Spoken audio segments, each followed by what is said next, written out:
আপনারা দেখুন যুগবীক্ষণ, যুগের সাথে মানুষের পাশে সর্বদা এগিয়ে। 2000-এর বেশি স্কুলগুলিকে প্রাথমিকের আওতায় আনা হচ্ছে। ওমানের সর্বোচ্চ নাগরিক সম্মান মোদির। ডিজিটাল জালিয়াতি ঠেকাতে বড় পদক্ষেপ রেলের। বিপাকে মিমি অঙ্কুশ। বেটিং অ্যাপ মামলায় মোটা অঙ্কের সম্পত্তি বাজেয়াপ্ত করেছে ইডি। আপনারা দেখছেন যুগবীক্ষণ খাস খবর। আসছি বিস্তারিত খবরে। রাজ্য সরকারের সাহায্যপ্রাপ্ত 2338টি স্কুল উচ্চ প্রাথমিক স্তরে আর থাকছে না। এই স্কুলগুলির পঞ্চম শ্রেণীকে প্রাথমিক স্তরের আওতায় নিয়ে আসার সিদ্ধান্ত নিয়েছে স্কুল শিক্ষা দপ্তর। এ বিষয়ে শিক্ষা দপ্তর জানিয়েছে, শিক্ষার অধিকার আইন অনুযায়ী পঞ্চম শ্রেণী প্রাথমিক স্তরেই থাকার কথা।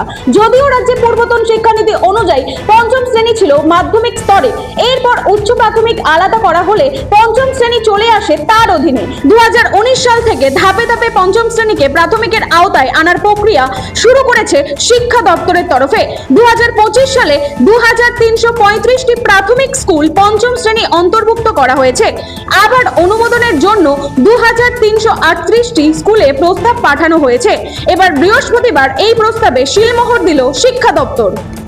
এবার ওমানের সর্বোচ্চ নাগরিক সম্মানে ভূষিত হলেন প্রধানমন্ত্রী নরেন্দ্র মোদী। বৃহস্পতিবার প্রধানমন্ত্রীকে অর্ডার অফ ওমানে সম্মানিত করেছেন ওমানের সুলতান হাইথাম বিন তারিক।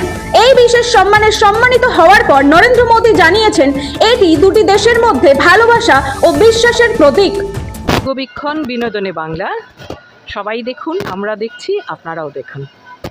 বর্তমানে গোটা বিশ্বই চলছে ডিজিটাল মাধ্যমে, বিশেষ করে কৃত্রিম বুদ্ধিমত্তা বা এআই এর মাধ্যমে। ডিজিটাল জালিয়াতি ঠেকাতে এবার বড় সিদ্ধান্ত নিল ভারতীয় রেল। এবার থেকে শুধুমাত্র মোবাইলে টিকিট দেখালে তা বৈধ বলে ধরা হবে না। যাত্রীদের নিজেদের সঙ্গে অবশ্যই টিকিটের একটি প্রিন্ট কপি রাখতে হবে। এবার বেটিং অ্যাপ মামলায় বিপাকে টলিউডের দুই জনপ্রিয় অভিনেতা ও অভিনেত্রী অঙ্কুশ হাজরা এবং মিমি চক্রবর্তীর মোটা অঙ্কের সম্পত্তি বাজেয়াপ্ত করেছে ইডি। সূত্রের খবর, শুক্রবার বেটিং অ্যাপ মামলায় 9.93 কোটি টাকার সম্পত্তি বাজেয়াপ্ত করা হয়েছে। এর মধ্যে মিমি চক্রবর্তীর 59 লাখ এবং অঙ্কুশ হাজরার 47.20 লাখ টাকার সম্পত্তি বাজেয়াপ্ত করা হয়েছে বলে জানা যাচ্ছে।